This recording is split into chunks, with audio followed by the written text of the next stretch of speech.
보죠. 자, 우리 어제 리액트로 컴포넌트를 만들어 봤어요. 리액트라는 것은 비동기 통신을 할 때 자바스크립트로 HTML을 그 함수 단위로 관리하는 것, 어떤 클래스 단위로 관리할 수 있도록 그때 이제 그 함수나 클래스 단위로 관리하는 안에 있는 JSX를 우리가 컴포넌트라 불렀죠. 예를 들어서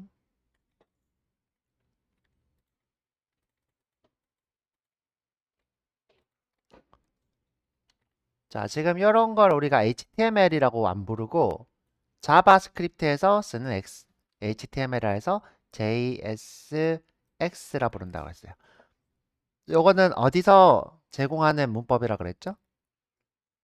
바벨이라고 하는 곳에서 제공하는 문법이에요. 바벨. 이 바벨이라는 곳에서 자바스크립트에서 이렇게 XML을 쓸 수 있도록 어, 코드를 이렇게 쓸 수 있도록 제공하고 있고요. 이 친구가 실제로 컴파일 되면 어떤 모습이냐? 이런 모습으로 컴파일 돼요.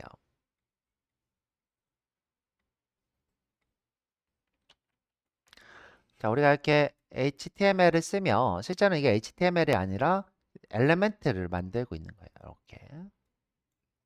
이건 속성 값인가? 뭐 그랬던 것 같고요. 자식 요소였나? 뭐 그랬던 것 같고. 이건 이제 텍스트 노드고. 그러니까 우리가 도큐먼트에 create element 하듯이 리액트로 create element를 하는 이런 문법이고요.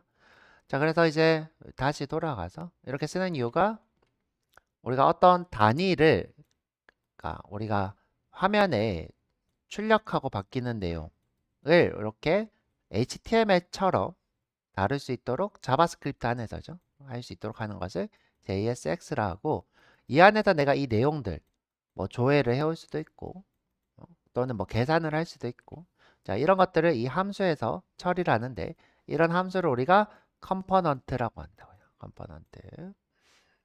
그래서 우리가 이런 컴포넌트를 작성하는 법을 배웠고요. 우리가 이제 이렇게 JSX를 살 때는 팁이 이렇게 소괄호를 열고 닫는 것을 권장하고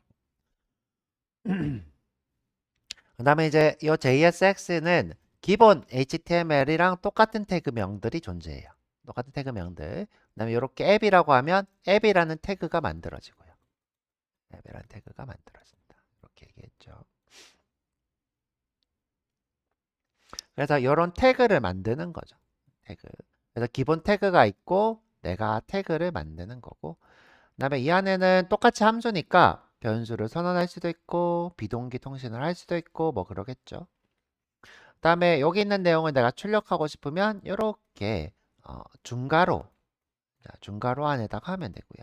우리가 이제 백틱에서 이렇게 달러하고 중괄호하고 여기 안에 어떤 내용을 넣었죠. 어떤 내용을 자 요게 지금 문법이 바뀌어서 JSX는 이렇게 중괄호 이렇게 들어온다 했고요. 컴포넌트 작성법이고요. 내가 이제 컴포넌트에 초기 값을 주고 싶다. 초기에 어떻게 렌더링 되어라 라고 주고 싶다 그러면 우리가 purpose라는 걸 줄 수 있다 그랬어요. purpose. 보면 이렇게 purpose라는 걸 줄 수 있다. 그렇죠? 자, 보통 이렇게는 안 쓴다고 했고요. 이렇게 안 쓰고 구조분해 할당으로 보통 받는다 했습니다. 자, 이렇게 여기에 purpose가 오면 purpose는 무조건 객체로 보내야 되고요.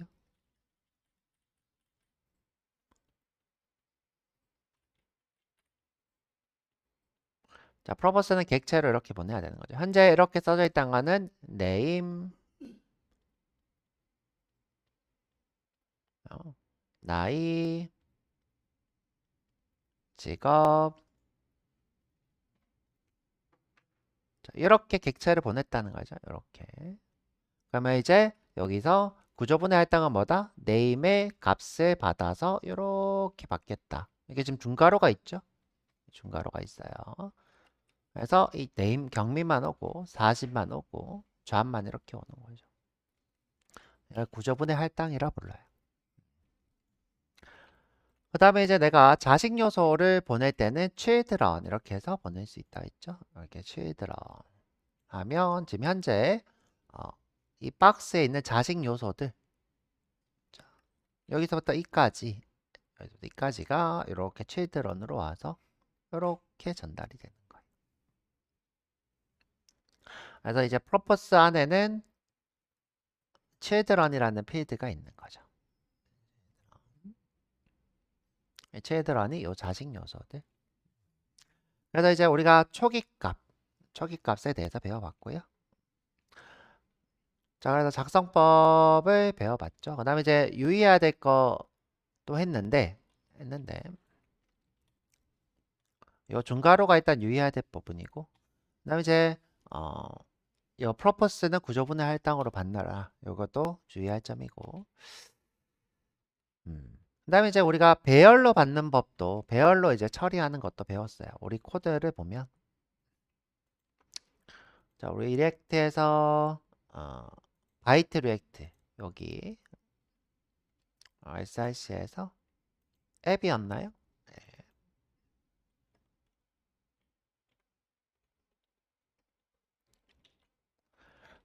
자, 지금 사과인 데이터를 아까 과일인 배열 데이터를 바로 리스트 그룹으로 출력하고 싶은 거예요.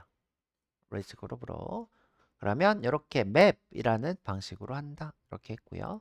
나 또 이제 주의해야 될 점 얘기하면서 키라는 걸 꼭 써야 된다고 했어요. 키라는 거 얘기하면서 무슨 얘기를 했냐? 가상돔을 얘기했죠. 자, 가상돔.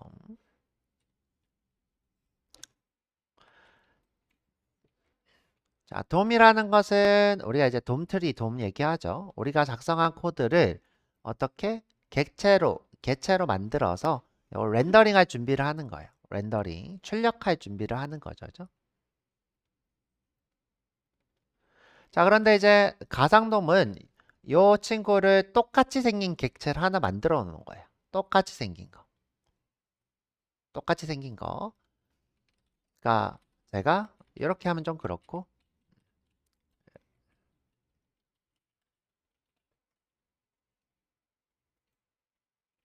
자, 이렇게 얘기했죠. 자, 내가 이게 돔트리고요.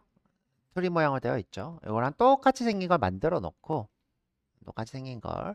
그 다음에 내가 여기에 바뀌어야 될 부분이 이렇게 있으면 이것을 내가 여기만 바뀌네 하고 여기만 바꿔서 처리를 한다고 했어요. 만약 이제 여기만 바꾼다 안 하면 우리가 어떤 일을 하냐? 이 기존의 브라우저는 처음부터 끝까지 돔트리를 새로 만들어서 출력하고 또 새로 만들어서 출력하고 이렇게 한다 그랬어요. 그래서 이렇게 새로 만드는 게 아니라 매번 기존에 있는 것을 비교해 가면서 여기가 바뀌었네 하고 얘를 렌더링 그 다음에 또 여기가 바뀌었네 하고 얘를 렌더링 이런 식으로 우리가 가상돔을 만들어 놓는다고 했고요.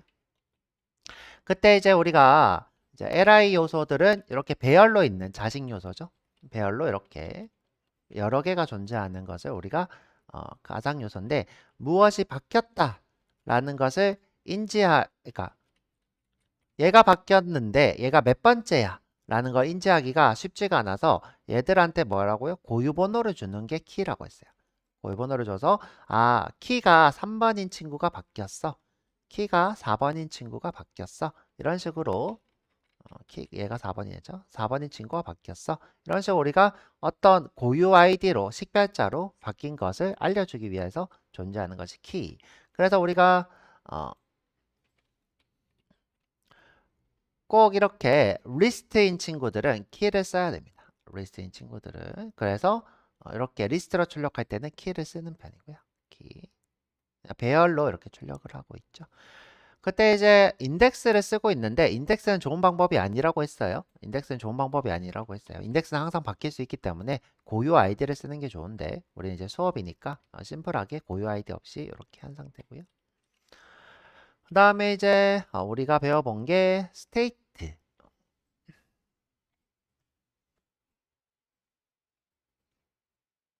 여기 있네요. 그쵸? 여기 써져 있구나. 없는 줄 알고 안 보였는데. 자, 지금 users라고 하는 배열인데 자, 이 친구를 맵으로 출력하고 있어요. 근데 꼭 여기서 키를 써라라고 경고가 떠요. 경고. 오류가 아니라 경고예요. 리액트 경고. 그래서 이렇게 경고를 해결하려고 이렇게 키를 쓰고 있고요. 지금 보면 id를 쓰고 있죠. 좋은 방법이고요. 그래서 우리가 배열을 렌더링 할 때 각 항목을 구분하기 위해서 키를 사용한다. 이렇게 잘 되어 있죠. 그래서 어떤 목록이 바뀌었는지 추가되고 삭제되었는지 판단하는 기준이 되기 때문에 우리가 꼭 키를 쓰는 것을 권장하고 있어요. 그 다음에 이제 우리가 배워본 게 요 스테이트. 자, 스테이트를 배워봤죠. 자, 우리가 이제 재렌더링 시키는 방법 스테이트입니다. 자, 우리 코드를 좀 보면 자, 스테이트는 요 EX3이네요. 자, 여기 EX3. 보면 이제 카운터랑 스테이트 카운터 이렇게 두 가지가 있어요. 카운터랑 스테이트 카운터.